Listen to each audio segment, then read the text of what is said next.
in third chapter data handling, we are going to study certain central tendencies. How to collect the information, how to collect the data, how to study the information, how to organize the information, and how to reach certain conclusion. This chapter plays very important role in planning. Imagine if I want to study whether how is the atmosphere of certain cities. So imagine if there is a certain city and the temperatures of Sunday is 30 degrees Celsius, Monday is 28 degrees Celsius, Tuesday is 29 degrees Celsius, Wednesday is 32 degrees Celsius, again Thursday is 30 degrees Celsius, Friday is 30 degrees Celsius, Saturday is 28 degrees Celsius. And there is another city with having the temperature something like this, 28, 27 on the same days, 25, 26, 25, 20, 18. Now, if you study the information from these informations, you will understand that this city, B city, is having comparatively less temperature and A city is having more temperature. So we can reach to the conclusion that A is having humid atmosphere and this is somewhat cold atmosphere, a certain cool place. So if we collect the information, if we study the information, we can reach to certain conclusions. So whenever we collect any information with a fixed intention, whenever we collect the information, we always collect with certain intention and our intention must be clear before collecting the information. If we collect that information, then that information is called as raw data. So whatever information we have collected about A city or B city, this is raw data. Next is organization of the data. Whatever information we have collected, in order to study the information, we must arrange the information either in tabular form or ascending and descending order. Then only we can study the information that we have collected. Imagine if there is a very large number of information available. Now earlier example, I have taken the temperatures of 7 days, a week. Imagine if you have taken the temperature of a month, 1, 2 dates. These are dates and these are temperatures of certain city, 1, 2, 3, 4, 5, 6, 7, and if it goes on up to year or you can say month, 31, then information collected will be very large. And if you want to study the information, if you want to reach to certain conclusion, then we need to arrange the information either in tabular form or ascending order and descending order. Any one of the ascending order and descending order can be used to study the information. So whatever information we have collected, that information is called raw data, and when we organize it in either tabular form or ascending order, we can study it more deeply. Now study, next point is arithmetic mean or average. So if we want to reach a certain result, certain conclusion, if we are given some raw data, means for example, I have taken this raw information, roll number 1 have got 9 marks in a certain class test, he had got 9 marks in English subject, he had got 7 marks in Hindi subject, he had got 9 marks in math subject and 9 marks in science subject. So second student, roll number 2 have got 6 marks in English subject, 8 marks in Hindi subject, 9 marks in math subject and 9 marks in science subject. Roll number 3 have got 9 marks in English subject, 8 marks in Hindi subject, 9 marks in math subject and 6 marks in science subject. Now this is what is the raw information. If we want to study the information, we cannot reach to the conclusion which student is more clever, which student is less clever, or which student need more guidance in which subject. So in order to find this, we organize data in tabular form, compare them, and then we can reach certain conclusion. For example, here you can understand from the marks that roll number 2 needs this needs to study more English or he needs guidance for English subject, and roll number 3 needs a guidance for science subject. Roll number 1 needs more guidance or little encouragement in Hindi subject. So from this, when the data is arranged in tabular form, we can reach to certain conclusions. Moreover, if you want to study who is more clever or reach certain more other conclusions, then what we do is we find the average marks of each student. What we do in order to find the average marks, we add all the marks and divide by number of observations. So this will be average of roll number 1 will be 1, or average will be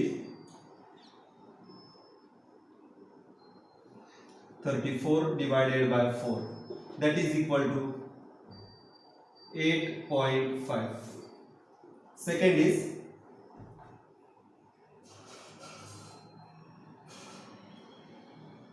32 divided by 4, that is equal to 8. And average of roll number 3, average of roll number 3 is also 32 upon 4, that is equal to 8. So from this we can understand that roll number 1 is more clever as compared to other students, and both the students, if we study the information outwardly, we may not be able to conclude that whether second roll number and third roll number is equally clever. But when we find the average, we can reach to the final conclusion that both are equally clever. So this is what gives us certain information. So average or arithmetic means average or arithmetic mean can be calculated. Average is also called as arithmetic mean. Arithmetic mean. It can be calculated by sum of all observations. Sum of all observations. So upon number of observations. Number of observations. Let us see how I have found the average of the roll number 1. Average of roll number 1 is 34 upon 4. 34 is the sum of all the observations. That is 9 plus 9, 18 plus 9, 27. 27 plus 7 is 34. 34 upon 4 will be 8.5. Then average of roll number second is, this is 9, 9. I have taken this as 9. 9 3s are 27 plus 5. I have interchanged the number. You can understand this. 27 plus 5 is 32. 32 upon 4, again average is 8. Then this also you will get 9, 9, 9, 9 3s are 27 plus 5. 1 is shifted in from here to here. I will get 27 plus 5, 32 upon 4, that is equal to 8. So total sum of observation is 32 upon number of observations are 1, 2, 3 and 4. So number of observations are 4. 32 upon 4, I get 8. So average or arithmetic mean can be calculated by using the formula sum of observations upon number of observations. Let us solve example number 1. Ashish studies for 4 hours, 5 hours and 3 hours respectively on 3 consecutive days. How many hours does he study daily on an average? So this is the question asked. Solution. We know that, see, we are asked to find how many hours does he study daily on average. So average is asked. Now let us see whatever information is given. So Ashish studies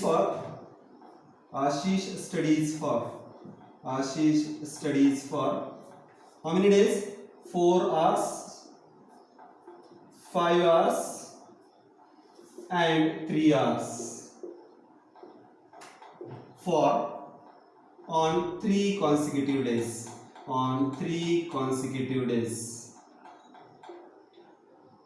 So sum of observations will be sum of observations is equal to 4 plus 5 plus 3, that is equal to 4 plus 9. 4 plus 5 is 9, 9 plus 3 is 12. Upon number of observations are number of observations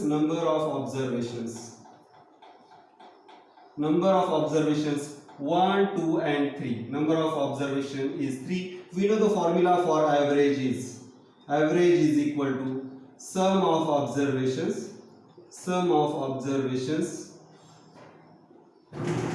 upon number of observations. Number of observations. So this is equal to 12 upon 3. We know that 3 fours are 12. So on an average he studies for 4 hours.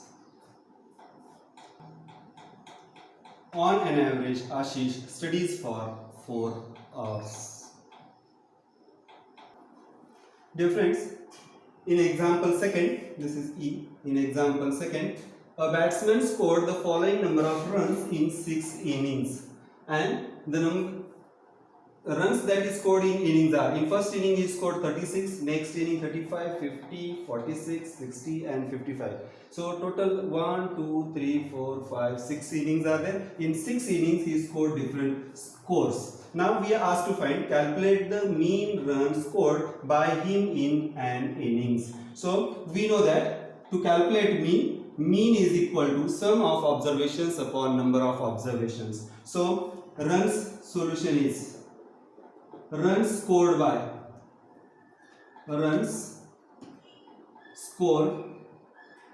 by batsman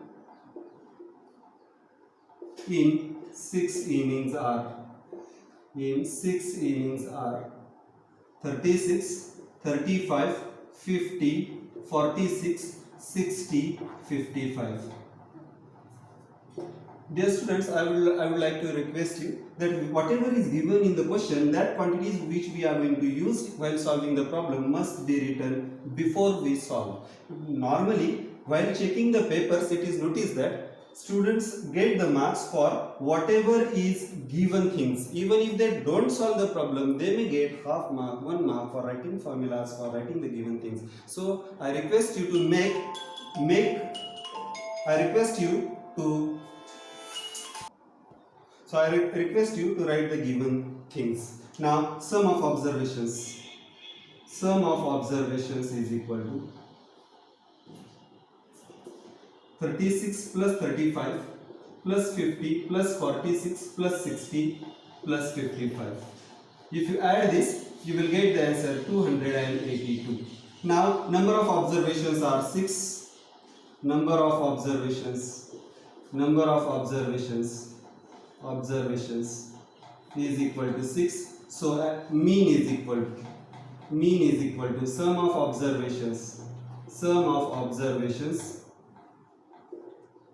upon number of observations.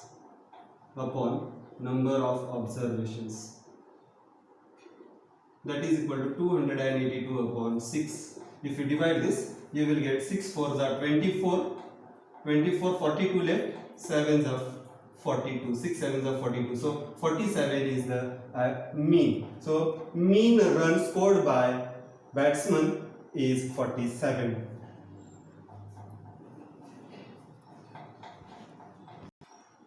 Therefore, mean runs scored by batsmen are 47.